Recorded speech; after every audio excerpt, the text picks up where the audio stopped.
Kaakati nsaba munsonyiwe nneme bamalira nnyo n'abiseera mukkirize okusiima kwange mu bufunze mwenna abannyambyeko mu bulwadde neebaza Kafeero Pawulo neebasudde Hamani mu kiti ekyo ani yali amanyi bannange basudde nkwebazizza n'enkataga kino mukitwale n'ewammwe byempalana n'obusungu tebiyamba okuggyako okuyamba bannaffe ababeera batuuseeko ekizibu ekyo baluzira research station mumpadde eddagala erya buli kadde mukyala Namoleme munnange naawe nkwebazizza mu ngeri eyo kasole nkulamira sanduuko njagala ogolenga yakitiibwa nange nziikibwe nga Kerode wadde gye tugenda tebeera kudda naze kusiibola ku nsi eno. Ekyo kyekijja kya Livingstone Kasozi eyali omuyimbi wa Kadongo Kamu. Livingstone Kasozi yatugendako nga 19 omwezi ogwokutaano 1997 yafiira ali ku Busaabala Nursing Home era bw'atyo awo we yaggyibwa okubeera nga atwalibwa ewa kitaawe Ezzana eyo gye yava okubeera nga bamwolekeza ekyabbogo ewe okumwebakiza eringi ne bamuyiwako ettono. Omulabi omulungi owa Muzungu David Kadongo Kamu Music Analyst nate nkwebaza nti weebale okubanga ogobereranga entakera. Please subscribe, nyigaka kapeesa, follow, share. Wano wendi eno gano ge malaalo ag'omugenzi Livingstone Kasozi omuzira mu mwaka gwa 1996 yafuna ekitiibwa the highest distinguished Dr. Livingstone Kasozi. Ennaku z'omwezi zaali 18 omwezi ogw'omukaaga 1996 mu kisawe Galifoleka e Nakivubo bwe baali bakola ekivvulu kya muno mukabi. Ekitiibwa ekyo kyamuweebwa minisita eyali owa ebyobulamu obudde obwo nga ekyo kyava ku ngeri gye yavaayo alwanyise ekirwadde kino ng'ayita mu nnyimba okwefaananyirizaako n'abayimbi abalala. Era eno ewaffe mu kisawe kya Kadongo Kamu ye muyimbi eyasookera ddala okubanga ayatula nti alina obulwadde buno obwa siriimu bwamukwata. Weewaawo waliwo n'abayimbi abalala abasinga tumanyi omugenzi Philip Bongo Lutaya e Uganda nti ye yasooka otegerekeka nti alina obulwadde buno naye ono oluvannyuma yakikola. Philip Bongo Lutaya yeerangirira ndowooza gwali omwezi gwa 4 mu mwaka gwa 1989 bwe yeerangirira nti ino obulwadde buno. So ono mukadde waffe obulwadde buno yabutegeera 1993 bwe yali agenzeeko mu ggwanga ly'e Germany okubeera nga akola emirimu gye egy'okuba endongo, naye wadda kuno n'ategeeza mukyala we nti munnange akabi kajja.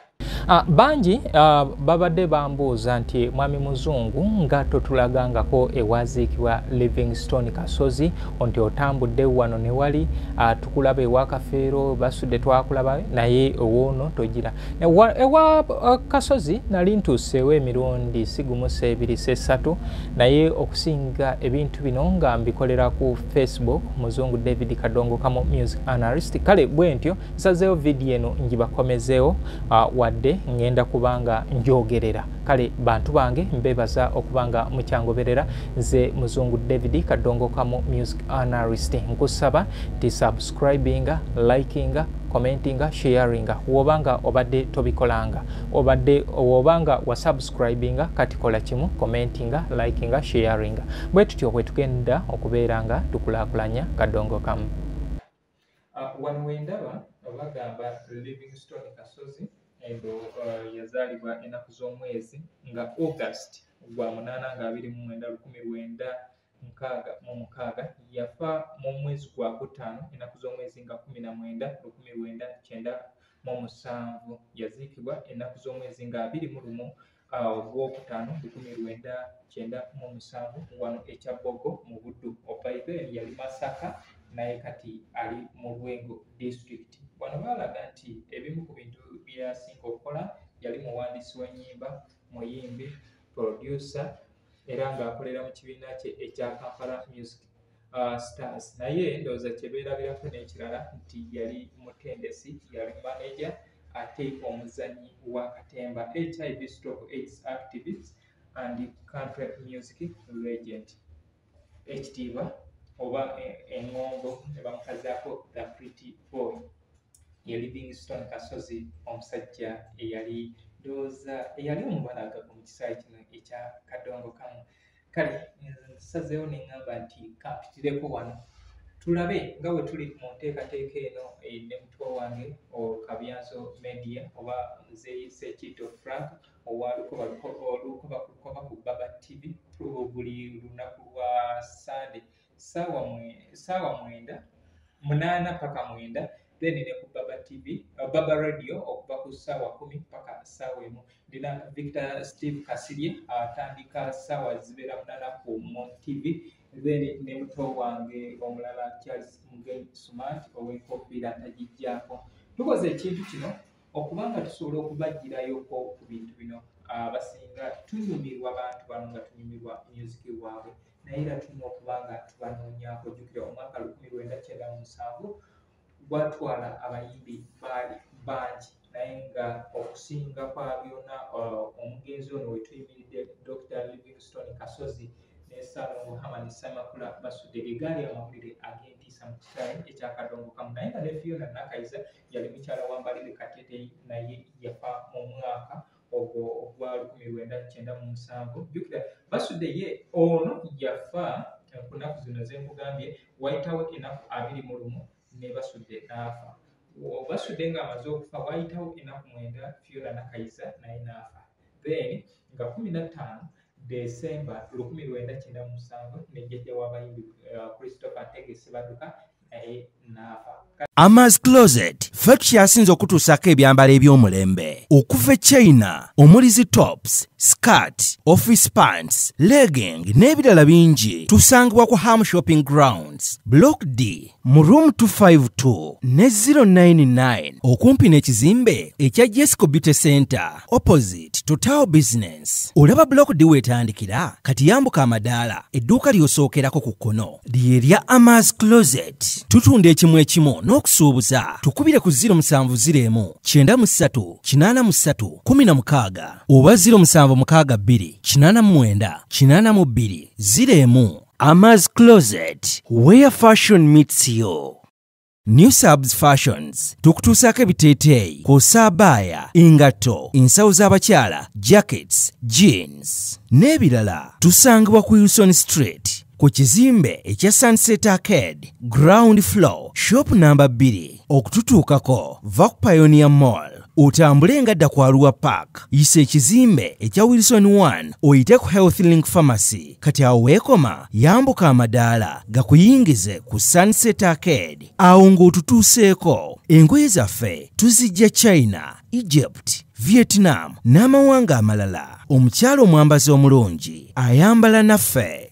Yino Chikaya College School essomero eryegulidde erinnya mu kusomesa abaana ate ne bayita ssomero lya Dene Boarding mix y'abawala n'abalenzi senior 1 paka senior 6. Balina library, science ko ne computer labs byonna bijjudde. Balina arts ne science subjects, co-curricular activities, ko ne section y'ebyemikono omuli okusiba enviiri, okukanika n'ebirala ebigwa mu kkowe eryo. Omwana n'ava ku ssomero lino ng'ali self contained. Kyewuunyisa ensimbi zaabwe zeze zijja mu nsawo ya buli muzadde. Basange Chikaya Bulenga Mitiana Road okumanya ebisingawo noti 757 mukaganya emwemu 57. B is a hotel and bar. Tusangibwa Nsago ku lw'Ennakawuka. Ku lw'empeereza ennungi tukola essaawa 24. Tulina ebifo ebisulwamu nga biyonjo, ebiddaabirizibwa buli kadde, ebyemizannyo ng'okulaga omupiira, okuzannya pool n'ebirala. Ebbaala ejjudde obulungi, emmere ekutuukako mangu, paakingi nnungi ate nga security eri gguluggulo. Okubuukinga n'okumanya ebisingawo kuba ku 0779-12-04 oba 058-98-9777 Asatu Munya, you are not easy when you are not at Be Easy Hotel and Bar. Come and experience the ultimate in comfort, entertainment, and security with Be Easy Hotel and Bar, Nsago, Nakauka Road. Plan B Records ye studio yokka ekuwa kiri ku mulembe. Oyagala ku recordinga luyimba ku Plan B Records. Tu recordinga nyimbe z'ekika kyonna nga raga, reggae, kadongo kamu, afrobeat, band music n'ebika bya music byonna eby'enjawulo. Era tukozesa ba producer abalina obukugu. Kati gwalina essomero kwaya naawe omuyimbise kinoomu. Jangu tukolere oluyimba oluli ku mutindo ku miwendo egy'okuteesa. Plan B Records. Tusobodde okulambulako ebitundu byano era tuvaano tuddako obubondo tutuukeko ewasalongo kama ne Semakula basudde naye tulabe enteekateeka eriwo era ekintu kino kyongedde okundaga nti abantu bano baali bazira emirimu gye bakola ekyamazima n'okutuusa kati gijjukirwa kubanga otuuka e Bubondo otuuka ewa Prince Joppo Kafeero otuukako ewa Ssebaduka olabawo enjawulo bannaffe era nandisabye nti abawagizi abali eyo nga mwayagala nnyo abantu bano mubeereko n'ebintu byemusobola okubanga mubakolera bangi nnyo batuyimbira batusomesa bano abasajja baali basomesa naye nga basomesa nga tetusasudde era ekyamazima ova ku bigambo by'abasajja bano Dr. Livingstone Kasozi kubanga ekisa ky'okuyimba ndowooza okuzzaako emabega yatandikira mu kibiina kya Kadongo Kamu Super Singers ekya mukadde waffe Matiya Luyima Omugabe nga yali ne Lord Fred Sibata era bamugyeyo ku bizinga naye ng'ekyali kireese omukulu ono tekwali kuyimba bingi nti yalina ssente baali bamwagala ku ssente we yali enkola y'abayimbi nti nga bwe bakuzuula ng'olina gundi ofuuka lusuku ate gaba omukisa gutuuka ne gukola ki ne gukwatayo omwaka gwali 1983 kati mu 1984 Livingstone Kasozi n'akola olutambi lwe olwasooka essaawa y'omunaana lwe luyimba olwamuleeta lwali awo nga lwa kisaazi naye nga bw'oba olugoberedde osobola okufunamu ebirungi kwaliko nga Harriet Margarita Namukwaya kwaliko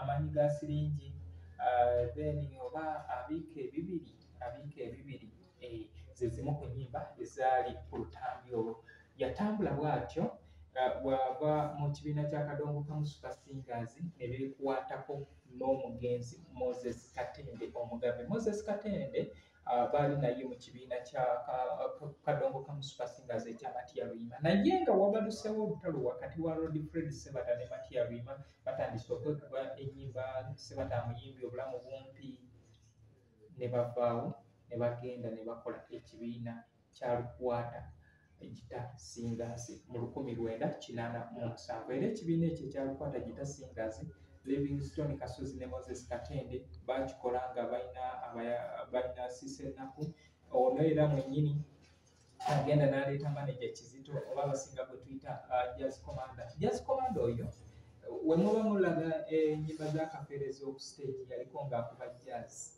oye mukulu w'omugenzi Fred Mbalire Kateteyi Livingstone Kasozi era nga video already yeeyogerera just nze njagadde kugibakomezaawo naye nga nkugamba nti programu eteekebwamu ssente aba Be Easy Hotel and Bar abo basangibwa wali Ensagu bakugamba nti genda okyuse ku bulamu genda ofune ebyendya n'ebyenywa ebyenjawulo emipiira gino gigenda kubeera nga giddamu Arsenal egenda kukyalira Manchester United genda olabe Arsenal nge etugumbula omuntu ku giant screen ekyamazima nga olaba si buno bwa kubeera nga wenyigiriza waliwo wogenda nga omupiira olinga alabira katooki kati genda ku Be Easy Hotel and Bar wali Ensagu baganda bange abawangalira mu bitundu byeyo tuli mu baleetera ekinyanyanyanya mutegeke amatabi mutegeka amatabi tubeere nga tugenda tusa kusanyuka. Tuina New Subs Fashions abo basangibwa ku Sunset Arcade bakugamba nti genda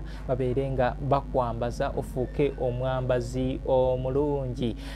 Ama's Closet for tops and more babo obalaba bali wali ku Ham Shopping Grounds ground level bali ku block D ndoza level ebera level 2 genda oberenga wefunira engoyi ez'enjawulo. Kikaya College and Vocational School bali wali bulenga ku musanvu badde ne boarding arts and sciences courses ez'omu mutwe bazitaddeko nnyo esira. Olulimi oluchina nalwo batandise okubeeranga balusomesa. Plan B Records, St. Mike Education Center ne gundi Twinex International. Kati gwe eyeetaaga ennyimba zino nsanga wano Kasubi ku basooka kwa Vula Stage osobole okubeeranga weefunia bino ebyakadongo kamu.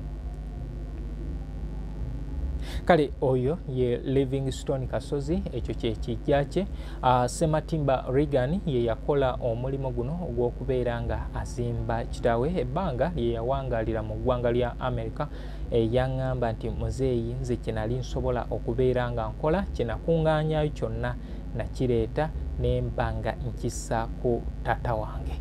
Era bw'atyo ekijjanga bw'okiraba try to compare and contrast ne bijje ebirala bye tulabyeko mu bitundu ebyenjawulo. Nafuna ti bali mu nteekateeka ey'okubeera nga abantu abo bagaziyaawo bulungi wafuuke ng'ekyobulambuzi munnange.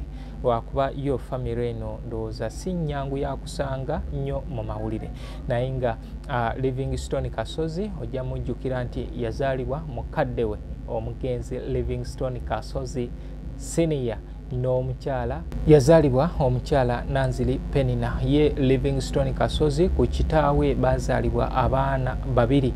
Ye Kasozi ye yali omwana omukulu omulenzi mu luggya lwa Livingstone Kasozi Senior.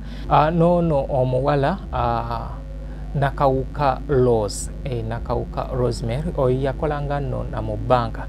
Kati eri maama yayinayo abaana abalala. Omwana wa Nanzili Penina omukulu ye yali Frank era oyo yagenda yasooka okufa. Then oyo Frank wamala okufa so no yaliyo bawono omukyala Jenny Basirika. Waliwo Sise Nabukalu ne Pros Kyolaba eyali omuyimbi wa kadongo kamu. Pros Kyolaba ye okuyimba yakutandikira wa Lord Fred Sebatamu. Kale Livingstone Kasozi era ye muyimbi ng'ogyeko Muzee Matia Kakumirizi ye muyimbi ow'okubiri okubanga aliita ebitone. Ate kiraga nti musajja ono yalina omukono kubanga abantu bonna be yakwatako ekyamazima balina ebyenjawulo bye baakola mu nsi muno ebikyabajjukirwako nga bikyatambula. Weewaawo n'abalala nabo baakola kubanga tukyawuliriza ennyimba naye alina kyasukkulumako ku banne nti yali muvumbuzi wa bitone. Mu kibiina ekyo ekya Lukwata Gitasingazinga bakituuseemu baakola olutambi lwabwe olwasookera ddala. Olutambi lwabwe olwasookera ddala baluyita Mpanga. Mpanga lwe lutambi kwaliko omusajja kiti kya Mogo, then ennaku y'ekikyalo olwagundi olwa Sisiriya Nnaku lwalioko kati n'oluyimba lwa Mpanga. Mpanga Big Kasozi yakulira mu mbeera etaali nnungi nti mu maka ge yakuliramu gaalimu omukyala ow'empeta omukyala Zaawedde nga yafumbira taata w'ono Livingstone Kasozi Senior abasinga bwe tumanyi nga Live Ezala. Kati omukyala mama w'ono Nanzili Penina teyali mukyala mutongole oba kale eno mu mateeka g'obufumbo tuba tugamba nti bamwendako bwenzi naye teyali mukyala mutongole. Kale bw'atyo omukyala Nanzili Penina wamala okuzaala Livingstone Kasozi omukyala Zaawedde yali mu nju yayisa bubi omukyala ono yayisa bubi omwana ono. Kati Livingstone Kasozi yawalirizibwa ogenda kukojja ekibuli n'atandika okubeera ne maama we.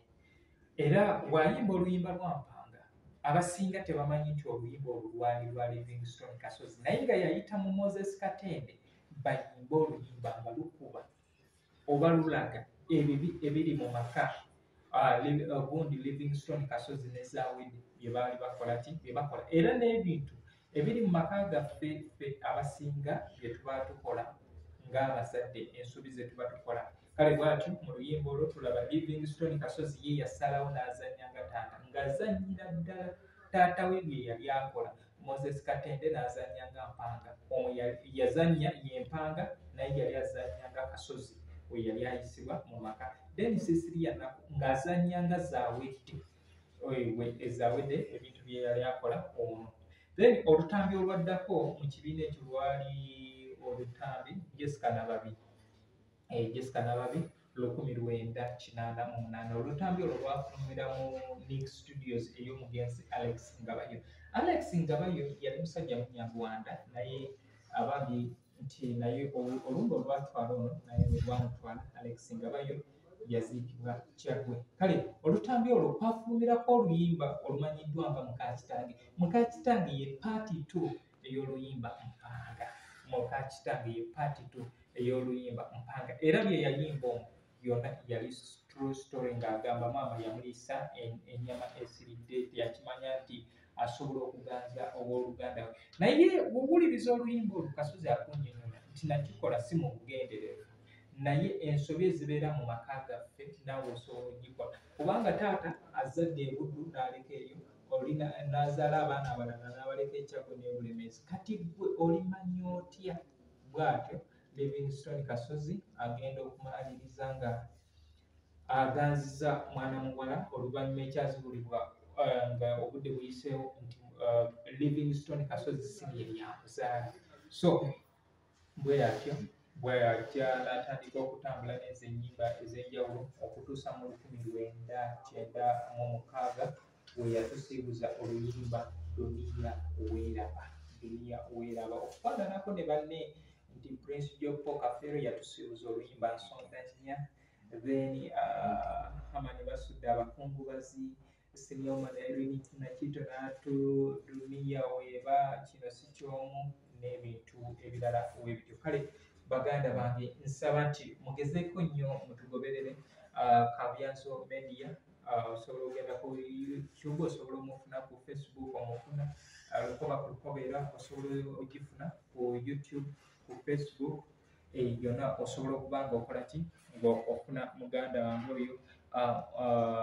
Then Victor Steve Kasirye ku Moon TV era agambye alina WhatsApp group yeetaaga osobola okuteeka mu comment section n'ofuna enamba ya Victor Steve Kasirye oba oliawo n'omugoberera. Nange Muzungu David no omukutu ku YouTube endowooza mugumanyi era gwe guno gwe mugoberera Muzungu David Kadongo Kamu Music Analyst era ne ku Facebook nkozesa amanya ge gamu ago Muzungu David Kadongo Kamu Music Analyst. Lwaki tuvudde n'ekintu kino oba oliawo TV stations ne radio stations ziyinza okuba nga zituwa obudde butono nga tetusobola kunnyonnyola bintu bino nga wetugezaako obinnyonnyola. Kale ne tusalawo tukozese sites zino tubalage ebintu bino eby'enjawulo. Tugenda kubanga tutalaga wano ne wali kati buvunaanyizibwa bwammwe okubanga mututuma nti leero twagala otuleetereko ku kino naye tujja kusanyuka ng'osheyalinga ebintu bino bye tuteekayo. Tujja kusanyuka nga oinvitinga mikwano gyo, tujja kusanyuka ng'osubscribinga. Engeri yokka gy'oyinza okukenkuka Kadongo Kamu ng'ogoberera abantu nga ffe abavuddeyo tubeere nga tugezaako okuggyayo ebintu ebimu ku ebyo bye mubadde temumanyi mu kisaawe kino eky'endongo. Kale bw'atyo yoyo kino ekijja kya Livingstone Kasozi kyenjagadde okubeera nga mbalaga. Ngenda baleetera ebintu eby'enjawulo oba oliawo ebyo bye mutaasobola kubeera nga mulaba kubanga ebintu bino mbikoze kati emyaka giweze ndi myaka nga 9 nga nkola emirimu gino. Kati gwe eyaneeyunzeeko olunaku lw'eggulo oyinza okuba nga obiraba nga ebipya naye nga ebintu bino mbikoledde ebbanga. Omuntu n'agamba mwami Muzungu tokolanga kino nenkugamba sooka ogende ku YouTube lwakuba abamu ffe tetumanyi onoonye otya ekintu. Kale bantu bange mubeere bulungi mweraba. Amaz Closet ffe tukyasinze okutuusako ebyambalo eby'omulembe okuva China omuli zi tops, skirt, office pants, legging n'ebirala bingi. Tusangibwa ku Ham Shopping Grounds, Block D, mu room 252 ne 099 okumpi n'ekizimbe ekya Jesco Beauty Center opposite to Tower Business. Olaba block di wetandikira kati yambuka amadaala edduuka ly'osookerako ku kkono ly'erya Amaz Closet. Tutunda ekimu ekimu n'okusuubuza tukubire ku 0701 93 83 16 oba 0762 89 82 01. Amaz Closet, where fashion meets you. New Subs Fashions tukutuusaako ebiteeteeyi kw'ossa abaya, engatto, ensawo z'abakyala, jackets, jeans n'ebirala. Tusangibwa ku Wilson Street ku kizimbe ekya Sunset Arcade ground floor shop number 2. Okututuukako va ku Pioneer Mall otambule ngadda ku Arua Park, yisa ekizimbe ekya Wilson 1 oyite ku Health Link Pharmacy. Kati awo weekoma yambuka amadaala gakuyingize ku Sunset Arcade. Awo ng'otutuuseeko engoye zaffe tuzijja China, Egypt, Vietnam n'amawanga amalala. Omukyala omwambazi omulungi ayambala naffe. Yino Chikaya College School essomero eryegulidde erinnya mu kusomesa abaana ate ne bayita. Ssomero lya Dene Boarding mix y'abawala n'abalenzi senior 1 paka senior 6. Balina library, science, kone computer labs byonna bijjudde. Balina arts ne science subjects, co-curricular activities, kone section y'ebyemikono omuli okusiba enviiri, okukanika n'ebirala ebigwa mu kkowe eryo. Omwana n'ava ku ssomero lino ng'ali self-contained. Kyewuunyisa ensimbi zaabwe ze zijja mu nsawo ya buli muzadde. Basange Chikaya Bulenga Mitiana Road. Okumanya ebisingawo noti 757 mukaganya emwemu 57. B is a hotel and bar. Tusangibwa Nsago ku lw'Ennakawuka. Ku lw'empeereza ennungi tukola essaawa 24. Tulina ebifo ebisulwamu nga biyonjo, ebiddaabirizibwa buli kadde, ebyemizannyo ng'okulaga omupiira, okuzannya pool n'ebirala. Ebbaala ejjudde obulungi, emmere ekutuukako mangu, paakingi nnungi ate nga security eri gguluggulo. Okubuukinga n'okumanya ebisingawo kuba ku 0790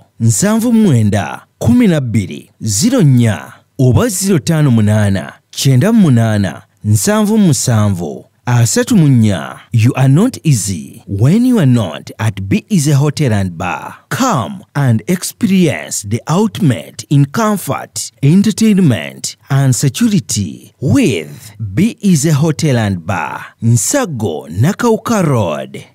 Plan B Records ye studio yokka ekuwa ekiri ku mulembe. Oyagala kulikodinga luyimba ku Plan B Records tulikodinga nyimbe z'ekika kyonna nga raga, reggae, kadongo kamu, afrobeat, band music n'ebika bya music byonna eby'enjawulo. Era tukozesa ba producer abalina obukugu. Kati gwalina essomero, kwaya naawe omuyimbise kinoomu, jangu tukolere oluyimba oluli ku mutindo ku miwendo egy'okuteesa. Plan B Records. Kakati nsaba munsonyiwe nemebba maalira nnyo n'abiseera mukkiriza okusiima kwange mu bufunze mwenna abannyambyeko mu bulwadde. Neebaza Kafeero Pawulo neebasudde Hamani mu kiti ekyo. Ani yali amanyi bannange basudde nkwebazizza n'enkataga. Kino mukitwale n'ewammwe byempalana n'obusungu tebiyamba okuggyako okuyamba bannaffe ababeera batuuseeko ekizibu ekyo. Baluzira research station mumpadde eddagala erya buli kadde. Mukyala Namoleme munnange naawe nkwebazizza mu ngeri eyo. Kasole nkulamira Sanduuko njagala ogolenga ya kitiibwa nange nziikibwe nga Kerode wadde gye tugenda tebeera kudda. Naze kusiibola ku nsi eno gye gambye mwe mpitidde mu kudaaga n'okusiibola bannange mwenna abannyambyeko mu bulwadde. Wowowowowowe bannange mweraba nze ŋŋenze oyeyeyeyaye duniya weeraba nze nkooye. Wowowowowe Kasule weeraba nze ŋŋenze yayayayaye ekike weeraba nze nkooye. Kankulekere bannange ne bannange bayise bulungi obafaananye ng'era nze ng'omaliddeko buli kalungi. Obawengane ku ssente bwe bayiiya ennyimba fuba ozitunde obafaananye ng'era nze gokoleddeko buli pulani wowowowowe bannange mweraba nzengeze yayayayayaye duniya weraba nzenkoye kakulekere bannange naye bannange bayise bulungi baleme kubeera nga nze ng'osanyusiriza ku lukosi obaweereze n'emmaali